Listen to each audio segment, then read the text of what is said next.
See, we're still here with AGFA there. You can say, is it an AGFA party or after party? That was a bad one, right? Okay. David? Sir? Good to see you. Yeah, good to see you again. Last Pleasure. time was with ColorDynamics in Allen, and just outside Dallas. You have one of the most wonderful companies I've been visiting. Well, thank you very much. We really appreciate that. And I think we had fun. Oh, it was a great day. Yeah. So tell me a little bit about your company, because I know it has a long and an exciting history, but maybe just a few headlines. Yeah, so ColorDynamics is about 101 years old, started in Chicago and migrated to the Dallas area.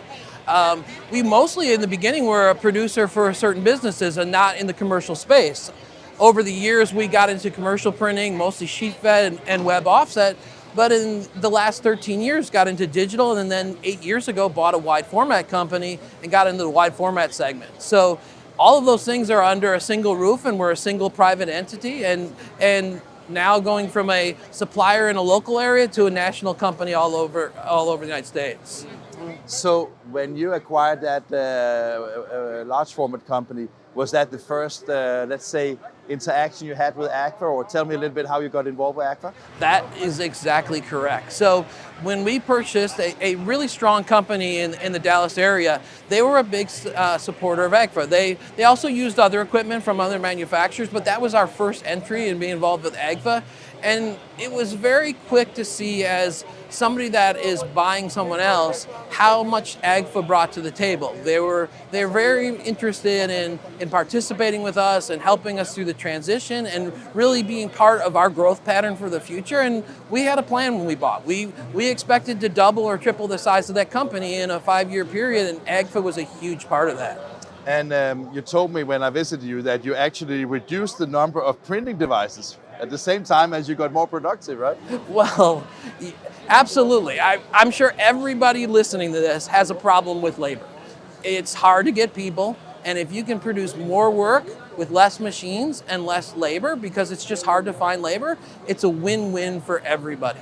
And for us, it's a great situation. We went from 4 machines down to 2 UHS machines, and we've got triple the throughput now that we had when we had 4 machines. In daily life, how is it working with AGFA? I mean, you need service from time to time, you need consumables from time to time, and tell me a little bit about that.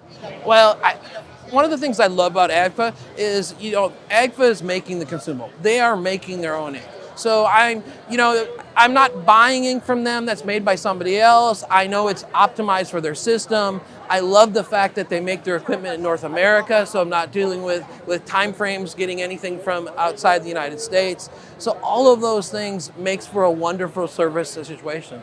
I mean, you had a plan of growing your company dramatically, right? Yes. So on that growth pattern or that trajectory, do you see AGFA as part of that?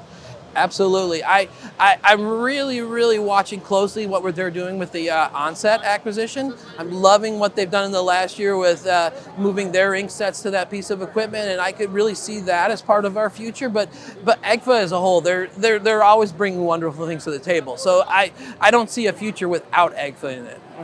It must be nice to have such a partnership, right? Yeah, it's wonderful. It really is. And they're truly a partner. I don't think of them as a vendor. I think of them as somebody that's invested in our business. Fantastic. Thank you. Thank you.